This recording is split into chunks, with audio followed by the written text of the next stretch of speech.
The story begins in the misty and spiritual land of Mount Dala. Heaven and earth meet here. Treasures can be found everywhere. At the same time, there are many dangerous beasts here. A group of 3 people is going deep into Mount Dala, their hearts full of anxiety. They are looking for dragon's bloodgrass. The girl asked, "Master Thou, is there really dragon's bloodgrass in this dangerous place?" The old man named Master Thou has white hair and is holding a long sword. He is old, but his steps are steady, and his martial arts must be extraordinary. Master Thou said, "Yes, dragon's bloodgrass grows around the blood pool. Are we going in the right direction?" Master Thou said thoughtfully, "There are few traces of human beings in Mount Dala, not only because of the high mountains and deep waters, but also because of the Wuai Inn on the top of the mountain." The young man in his early 20s with green hair asked in surprise, "Wuai Inn?" It is said that there are 6 evil and cruel old monsters in Wuai Inn. No one knows their background, but they occupy Mount Dala and often make visitors come and go. Master Thou warned, "Our mission this time is very dangerous. We must be careful, especially Yishan.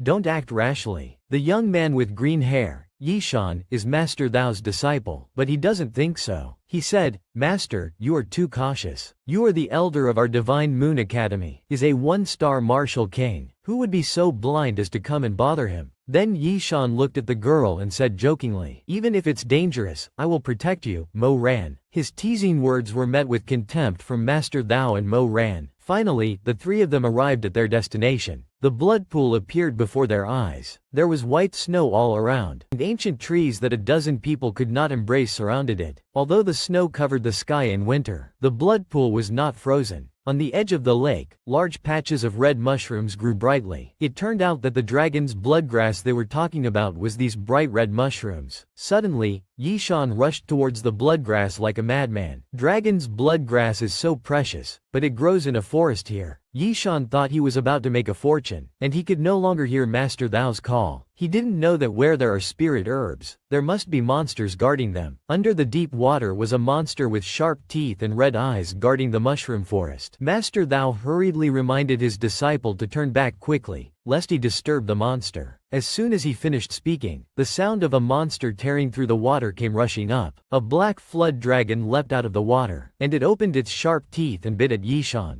Yishan was so frightened that he didn't have time to turn and run. Master Thou had no choice but to rush forward and brandish his jade sword. He poured his martial energy into the sword and slashed at the flood dragon. Jiao Dragon. Mo Ran also rushed to help, pouring her martial soul into the 2-tailed claw. Master Thou hurriedly said, "Mo Ran, go and save Yishan first, and I will deal with the black flood dragon." Master Thou swung his sword and slashed hard at the body of the black flood dragon. The sound of Kang Kang rang out as if it had hit metal. Unexpectedly, its scales were harder than steel, and sharp thorns covered its body. Even the jade sword could not remove a single scale from it. On the contrary, his actions angered the black flood dragon even more, and it turned its target to Master Thou. It immediately used its Mang Chi, and its mouth breathed fire. The fiery red air seemed to envelop its body, and then it rushed in front of Master Thou. Master Thou hurriedly raised his jade sword to block it, and the Mang Chi collided and shot out to both sides. But Master Thou could not hold on for long, and his hands holding the sword were already trembling. He was frightened, feeling that it was over, and thinking to himself that the power of this black flood dragon was even greater than mine. The situation was critical, and he could only turn back and shout to his 2 disciples, Yishan, Mo Ran, "Run quickly." Before he could finish speaking, the black flood dragon swung its tail and slammed him against the rock wall. Master Thou had no strength to fight back, and his head was stuck in the rock, hanging in the air. The 2 of them were stunned, not expecting that even Master Thou would not be able to cope with it. Before the 2 of them could recover, the black flood dragon opened its mouth wide and attacked from behind. At the critical moment, a young man suddenly appeared to save the day. He is Su Xingchen, the male protagonist of this story. He immediately activated the secret technique of the Burning Heaven Overlord body technique, and his arm, bearing a mysterious pattern, glowed red like molten iron, and he punched it in the head. With just one blow, it was knocked out. He exclaimed, as expected, "The Burning Heaven Overlord body is really powerful. I didn't expect to be able to hit the black flood dragon above my level." He shook his sore arm, turned his head and asked in surprise, "Who are you 2? He wondered why these 2 guys came to Mount Dala. The 2 of them didn't have time to answer, and their faces were pale with sweat. "Be careful, that beast has woken up." Su Xingchen remained calm and said with emotion, my strength is far inferior. And I used all my strength to knock it out for a while. However, he was not flustered, because he was sure that someone would help him solve it. It turned out that he and his grandfather, the sword demon, went to fight monsters. His grandfather swung his sword and cut the black flood dragon in half. The blue blood of the black flood dragon splattered, soaking him all over. He said with grievance, "Grandpa, you've made me covered in blood." The sword demon turned around and said, "Didn't I rush to save you? Quickly break the teeth of that black flood dragon, and quickly return to the inn. It's not convenient to stay here for long." As soon as he finished speaking, he saw Yishan and Moran standing beside him. Yishan was frightened and hugged the pile of dragon's bloodgrass tightly. "Master Thou," shouted, telling the two of them to stay away from them. Master Thou struggled to get out of the rock, and stood up with his sword to look at the red-haired old man who had just killed the black flood dragon. His left arm was broken, his left eye was blind, and his skill was unfathomable. Master Thou carried a swollen face and said affirmatively, "You are one of the 6 old monsters from the Wuai Inn, the poisonous single-sword demon, who kills without blinking." Master Thou saw that the old man was not a good person, and urged his 2 disciples to run away quickly. "You 2 run quickly, leave this to me. Even if I risk my old life, I must." Before Master Thou could finish speaking, the poisonous single-sword demon slapped Master Thou, sending him flying headfirst into the trunk of a tree. His 2 disciples had not yet recovered their senses when the poisonous single-sword demon used his power to bind them tightly. A martial king, 2 half-hearted grand martial masters. "Tell me, why did you come to Mount Dala?" Mo Ran suddenly vomited blood, and Yishan hurriedly shouted, "Old man, let Mo Ran go. If you have anything, just aim it at me." This Yishan, who seemed stupid and hasty at first glance, unexpectedly had a manly side to him from time to time. Su Xingchen, who was beside him, also advised, "Grandpa, don't kill people indiscriminately." The sword demon said coldly, "Don't worry, I'll just tie her up. If I'm not mistaken, she is the extremely rare 9 yin body, but her realm is too low. Cannot control the yin qi produced by the 9 yin body. Mount Dala is a place of extreme cold. Perhaps she does not know about her own constitution, and even dared to stimulate her martial soul. That's why the cold poison broke out and caused her to vomit blood." Then he used his spiritual power, and threw Mo Ran into Su Xingchen's arms. "The 9 yin body is extremely rare. I'll give you this girl." Su Xingchen was surprised, and could only blush and hug the beauty in his arms. Yishan saw this, and shouted in fear, "What do you want to do? Let Mo Ran go." The sword demon walked coldly in front of Yishan. "Boy, tell me quickly, why did you come to Mount Dala?" Yishan gritted his teeth and said, "Evil old monster. Even if you beat me to death, I won't tell you." He is a manly man, a disciple of the Divine Moon Academy, carrying out an important mission entrusted to him by his master. How could he be easily subdued? But with a loud pop, after just a few slaps, Yishan's face was swollen like a pig's head by the sword demon. His manly aura was also beaten away by the sword demon, and he cried and said, "We are from the Divine Moon Academy in the imperial city of Jalan. Mount Dala is famous for its dragon's blood grass. We just came to try our luck." The sword demon said angrily, "Nonsense. Is Mount Dala a place where anyone can come and go as they please?" After saying that, he slapped Yishan again and sent him flying into the trunk of the tree. So, the master and the disciple, Master Thou and Yishan, became monkeys hanging from trees. After learning that the 3 of them were not spies from outside the mountain, the sword demon mercifully spared their lives. And Mo Ran is the 9 yin body, one of the 10 great sacred bodies, complementary to Su Xingchen's 9 yang body. The sword demon told Su Xingchen to take Mo Ran back to the Wuai Inn. So, Su Xingchen went out on a trip, and came back with the teeth of the black flood dragon and a wife. Su Xingchen has lived in the Wuai Inn with the 6 old monsters for nearly 20 years. They are also 6 famous masters. In the eyes of outsiders, they are monsters who kill without blinking. But in his eyes, they are just 6 lunatics who fight and curse each other all day long, making him do crazy things. Their past is also a secret, and he has never been told. They live in the Wuai Inn, a place that has been sealed by the eye of the Great La Mountain Formation for nearly 100 years. He was picked up and raised by them, becoming the hope of breaking the seal. He only needs to awaken his martial soul, go down the mountain and find a way to rescue them. But life is full of twists and turns. He is just a mortal without a spiritual root. Speaking of his life, it is full of twists and turns, but also very strange. He was originally a programmer in the modern world, and was accidentally killed and crossed over into this world. He has an endless passion for farming,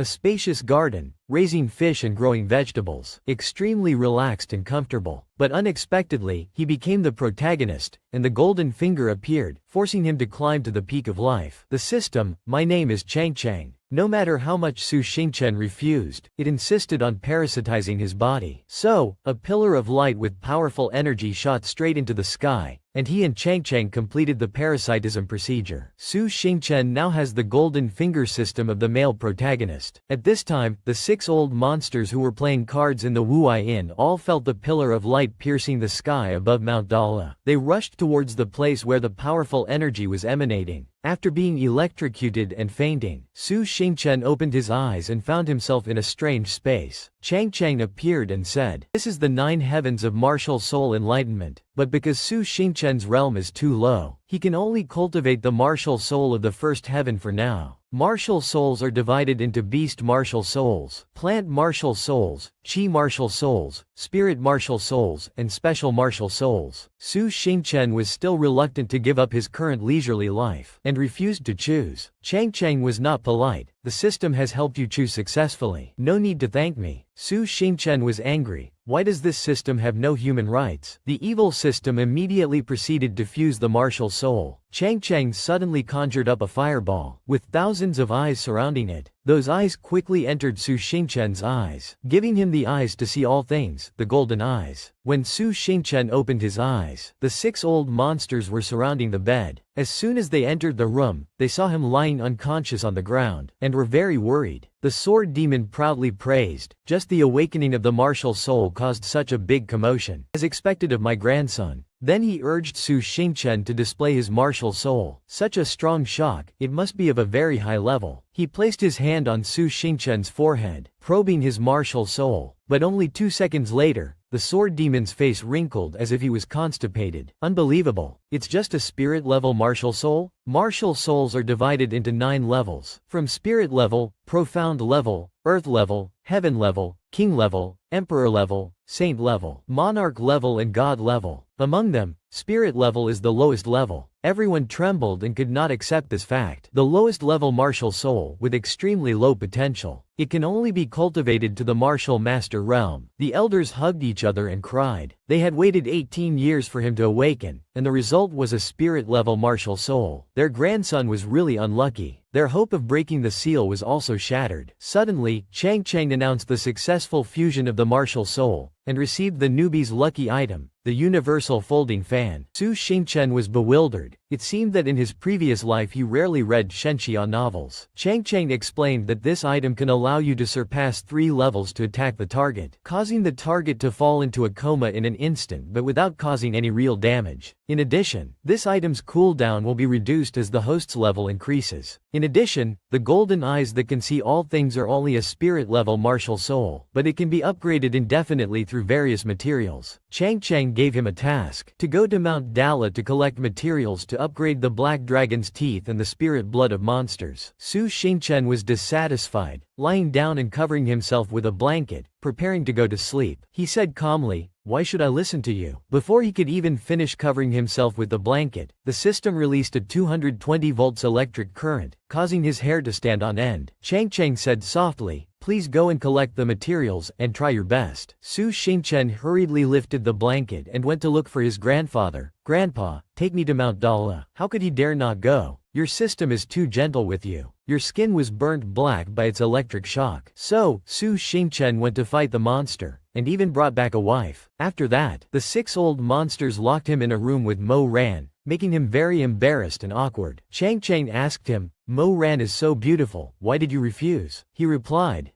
"That thing is too big. Chang Chang is just a vulgar system. How can it understand your aesthetic taste?" He shouted, "Whoever wants it can take it. I will not love someone with big breasts. Big breasts will eventually become flabby. Only flat chests can stand the test of time. Flat chests are elegant, flat chests are charming." Chang Chang asked him what he planned to do. He said that a gentleman does not take advantage of someone in distress. His words were very righteous, but his hands were already spread out in front of the girl's chest, first taking off her clothes. Just when Mo Ran opened her eyes in a daze, she saw Su Xingchen's lustful face pulling down her clothes. She was terrified, her mouth screaming pervert, and her legs did not forget to kick Su Xingchen's vital point. Su Xingchen was in pain, and quickly pressed her down. Mo Ran was a good girl, and had never been touched like this before. Determined to remain pure, unexpectedly, the cold poison erupted, triggering the martial soul, and she vomited blood and fainted from the backlash. Su Xingchen, in order to save her, hurriedly bit his finger and drew a blood talisman on Mo Ran's undulating and towering place. The blood talisman flashed with a golden light, gradually causing Mo Ran to stop vomiting blood. Fortunately, Su Xingchen was a 9-yang body, and this blood talisman could temporarily suppress Mo Ran's cold poison. Mo Ran slowly opened her eyes, and saw Su Xingchen supporting himself on top of her. She was terrified and hugged her body, scolding Su Xingchen as a pervert. Su Xingchen was more wronged than Doi, and also hurriedly hugged his body tightly, his cheeks flushed red. Mo Ran was also bewildered in fear. Not understanding what had happened, Su Xingchen cried and said, "Do you think I really wanted to take off your clothes? Wasn't it to save your heartless self? I am a pure and innocent young master. It is obvious that you have taken advantage of me." After saying that, he raised his bleeding index finger and said, "Look, my hand is in so much pain." Mo Ran looked at the bloody finger in a daze, and did not react in time. Su Xingchen took the opportunity to say, "I saved you and you still kicked me? Apologize to me." Mo Ran stammered, I'm sorry." Su Xingchen went all out and said, "I saved you and you still kicked me? Thank me quickly." Su Xingchen pretended to be aggrieved, turned his back and sobbed, making Mo Ran feel very guilty. Su Xingchen was secretly laughing. The first to strike has the advantage. Those tricks of seeing the body and then taking responsibility will not work on me. He was determined not to let himself be with a big-breasted character. Flat chests are the truth. Seeing that he had done enough, Su Xingchen said that Mo Ran would not nitpick with her anymore, and would later lead her down the small path down the mountain and let her leave this place. As soon as he finished speaking, the cheers of the 6 old monsters could be heard outside. Soon as he finished speaking, the cheers of the 6 old monsters could be heard outside. Su Xingchen, come on, if we can hold our great-grandson, we won't have to rely on you anymore. These old monsters are really old and shameless, making the 2 people in the room very embarrassed. Su Xingchen ignored them and urged Mo Ran to quickly jump out of the window to escape. Just then, there was a loud bang, and a powerful soul force shook the entire Wuai Inn. It turned out that at the foot of the mountain, several old men had come to cause trouble. They were Shui Junzhou of the Shui family in Jialan, Mo Ran's grandfather. After Thao Lao returned to report the situation, the people of the Shui family came together to rescue their granddaughter. Shui Junzhou said, "My granddaughter Mo Ran has disturbed your cultivation, and I apologize to you on her behalf. I hope you will release her, otherwise I will raze this inn to the ground." Shui Junzhou brought with him 2 more old men, the second and third elders of Mo Ran's family, as well as several disciples, whose imposing aura erupted with a powerful soul force that threatened the Wuai Inn. It seemed that they did not know how monstrous the old monsters in this Mount Dala were. Mo Ran said, "The master of the Shui family, Shui Zhenxuan, is a peak martial emperor. In the entire Jialan imperial city, how many people can stand up to him? His background is quite impressive. No wonder he is so confident to come here. More than half of the martial king-level forces have come here." Mo Ran said to Su Xingchen with concern, "You are not bad, run away quickly. When my grandfather kills here later, I'm afraid he won't spare you." Su Xingchen said with amusement, "I'm afraid he doesn't have that ability." On the other side, the old monsters were playing cards to kill time, looking down at the foot of the mountain in boredom. They were also hoping that these old men would be able to collapse this inn, breaking the seal for them. But it seemed that looking at the strength of these uninvited guests, it was unlikely that they could expect anything. The old monsters were jealous and none of them were willing to go down to fight, deciding to let the person who had just lost the card game go down to deal with these ignorant people. Below, the 3 old men saw that the inn did not react at all, and immediately used their soul force to fly up. But before they could reach the inn's courtyard, the old monster Tianji swooped down and slapped Shui Junzhou to the ground, spitting out blood. Old man Tianji's weapon was 3 dazzling blue soul orbs that constantly revolved in the air. It was just the blue light and the tornado-like soul force that radiated out that made others afraid. Tianji clasped his hands in front of his abdomen and flew leisurely and arrogantly in the air. The martial soul realm was overwhelming, and it was just a small martial emperor who dared to be so arrogant. He really did not know his own strength. Shui Junzhou fell to the ground, vomiting blood and trembling as he stood up, unable to believe it. He had not even had time to see the old monster clearly. This power was beyond his imagination, and he whispered, "Who are you?" Tianji smiled. "Who am I? Why should I tell a dead man like you?" After saying that, he clasped his hands and began to recite the soul incantation. The 3 blue orbs were about to descend. Just then, Mo Ran hurriedly ran out to block in front of Shui Junzhou and said, "Please show mercy." The 5 old monsters above were surprised, not knowing why their granddaughter had run down there. Just then, a cloud of orange smoke flew out, causing everyone to choke and cough. While the 5 old monsters were distracted, Su Xingchen used a soul rope to tie old man Tianji up. He then urged Mo Ran to take her family and leave. After Mo Ran left, Su Xingchen had to kneel down and plead guilty to the 6 old monsters. Su Xingchen secretly thought that he was really unlucky. He had originally planned to sit on the sidelines and watch the show, but unexpectedly, that Mo Ran girl had cried and begged him for help. He followed the rules and did not meddle in other people's business. Moreover, if he betrayed the 6 old monsters, he would be skinned alive. But Chang Chang announced that he had received Mo Ran's request, and that the host should complete the task of saving her grandfather. Chang Chang's motto was very clear. A proud sky could not be without a group of beautiful concubines. The system would do its best to help him find a wife. Su Xingchen exploded, shouting that he wanted to refuse. But the system reminded him that if he refused the mission, he would be electrocuted by the electric shock flower for a day. Su Xingchen immediately raised the banner of justice, saying that her grandfather was my grandfather. I had to go save my grandfather. You saved people successfully, but this is the consequence. Han Mi Niang said with a cruel expression, "Little boy, why are you helping outsiders? Why did you let those old men go?" Dupo Bodhisattva was worried about something else. Those people have seen your face. If you go down the mountain in the future, what if they take revenge on you? Without them to protect you, you are only a spirit-level martial soul. Only then did Su Xingchen realize the seriousness of the matter, and hurriedly asked the system if he had enough materials to upgrade. Chang Chang immediately agreed. Dupo Bodhisattva continued, "Your 2 physiques are very compatible, and dual cultivation would be beneficial to both of you. You just let her run away. Where will you find her again in the future?" Before Dupo Bodhisattva could finish speaking, one of Su Xingchen's eyes emitted a bright golden soul light. His martial soul was no longer just a spirit-level martial soul. He immediately used his energy, and a powerful soul force radiated out, causing everyone to be stunned. At the same time, Chang Chang announced that he had successfully upgraded, becoming a 3-star martial artist. His martial soul had evolved into a profound level. It was unbelievable that a martial soul could evolve on its own. Everyone rushed up to congratulate him. Surely the future of this little god would be bright. The 6 old monsters were all more confident. Su Xingchen was the one sent by heaven to save them. Seeing everyone so happy and excited, Su Xingchen thought he had successfully diverted their attention. But Han Mi Niang was not so easily fooled, and he was still locked up in the woodshed for his unfilial behavior. Chang Chang comforted him, saying that although he was being punished, he would definitely gain Mo Ran's favor, and the path to becoming a stallion was wide open. Su Xingchen exploded, saying that he only liked small breasts. Moreover, the Shui family was very powerful, and after he went down the mountain, he would definitely not be able to escape them. Having said that, the grandfathers had easily let them go, so they must have left a way out. On the other side, the 3 brothers Shui Junzhou and Mo Ran were discussing what had just happened after they returned. During the attack by the blue orb light, they had been hit by a heart-piercing curse. This curse was usually not very obvious, but in some cases it would take effect in an instant, and it was an ancient poison that had been lost. The conditions for the curse to take effect and be lifted were all decided by the person who cast the curse. So this was the way out that old man Tian Du had left for Su Xingchen. Although they had escaped this time, they also felt very humiliated. At the same time, they also realized that the old monster who attacked them had reached the martial emperor realm. It should be known that martial souls were divided into 9 levels from low to high, namely, martial artist, martial master, great martial master, martial sect master, martial king, martial emperor, martial saint, martial emperor, and martial god. The 6 old monsters were at the martial emperor level, and they were only one step away from becoming martial gods. The 2 old men of the Shui family said, "That old man's martial soul looks familiar. I think I saw someone like that 100 years ago." It was someone from the TNG pavilion. Before the 2 old men of the Shui family could finish speaking,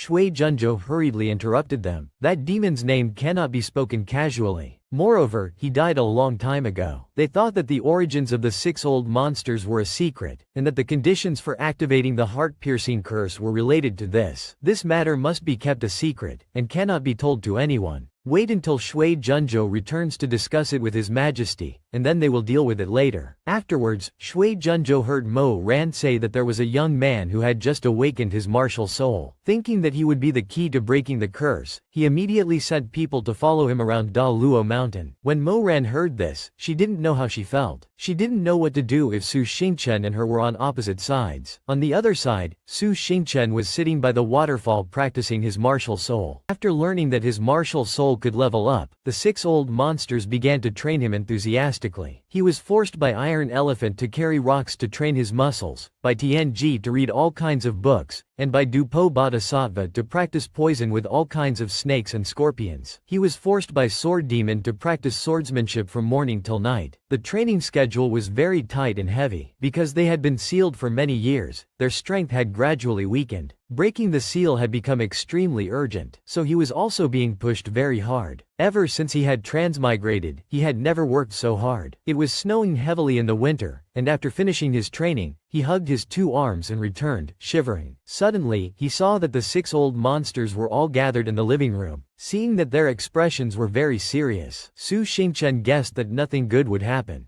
Dupo Bodhisattva said they had finished their discussion and would kick him down the mountain today. Originally, everyone had planned to wait until he reached the martial master realm before sending him down the mountain. They had already taught him everything they could, so they immediately ordered him to pack his things and go down the mountain to gain some experience. Because Deluo Mountain was full of high-level monsters, it was very dangerous for Su Xingchen to go out alone. On the other hand, the 6 old monsters were all sealed and could not take him down the mountain. So everyone used their magic and opened a teleportation portal that would take him directly to the Jialan Imperial City. The mission of his trip this time was to find the 6 wind-breaking divine stones. One of them had been taken by the Jialan royal family, so his destination was the Jialan Imperial City. Dupo Bodhisattva gave him a ring and said that the information on the other 5 was inside the ring. In addition, there were also some unexpected gifts from the 6 old monsters. Dupo Bodhisattva gave him a lot of instructions, but was interrupted by Sword Demon. The teleportation array won't last long, so cut the crap. So Su Xingchen disappeared into the teleportation array, carrying the hopes of everyone. He didn't know that as soon as he disappeared, Tianji immediately coughed up blood. The teleportation array had consumed too much of his power, and his sealed power had been worn away. After using the array, he had also lost his martial emperor realm. The 6 old monsters had all lost their martial emperor realm. They wanted Su Xingchen to help them break the seal and save them, but they also hoped that Su Xingchen could avoid any danger. Their past was still a mystery, and if he got involved, he would definitely be in danger. Today was also New Year's Day, and Sword Demon looked up at the fireworks in the sky. Su Xingchen had just left, and he already missed him, thinking that perhaps at this moment, he was also looking up at the sky watching the fireworks. But they didn't know that. The teleportation array had taken him straight to the most famous brothel in the Jialan Imperial City. He carried his bag, blushing and looking around in a daze as 2 scantily clad girls caressed him. Even though there was a big-breasted girl in front of him, he was not moved at all, and remained calm. But when 4 or 5 girls attacked him at the same time, his mortal heart began to stir. Chang Chang kept cheering him on, encouraging him to charge forward and take all of them into his harem to become a real stallion. He shouted, how could he lose his virginity so easily? So he hugged his bag, and so he hugged his bag, ran into a room and hid, leaving the 4 beautiful young ladies chasing after him. Kwang Kwang complained that he was shy, while he was resentful that Tianji had brought him to such a romantic place. Suddenly, a familiar voice rang out, are you sure that evil spirit is hiding here? He immediately activated his martial soul, golden eyes, and saw the figure of an old man sitting in the room. It turned out to be old Dao. They were following the remnants of Flaming Fox. After confirming that Flaming Fox was hiding here, they were in the process of rounding it up. Because Flaming Fox was good at disguising itself and was very cunning, old Thou came to help. The Flaming Fox clan has lived near the western continent of the Divine Land for thousands of years. The fox fur is beautiful and gorgeous. Calling themselves Flaming, they and the humans are like water and fire, often fighting on the border. 100 years ago, in the battle against evil,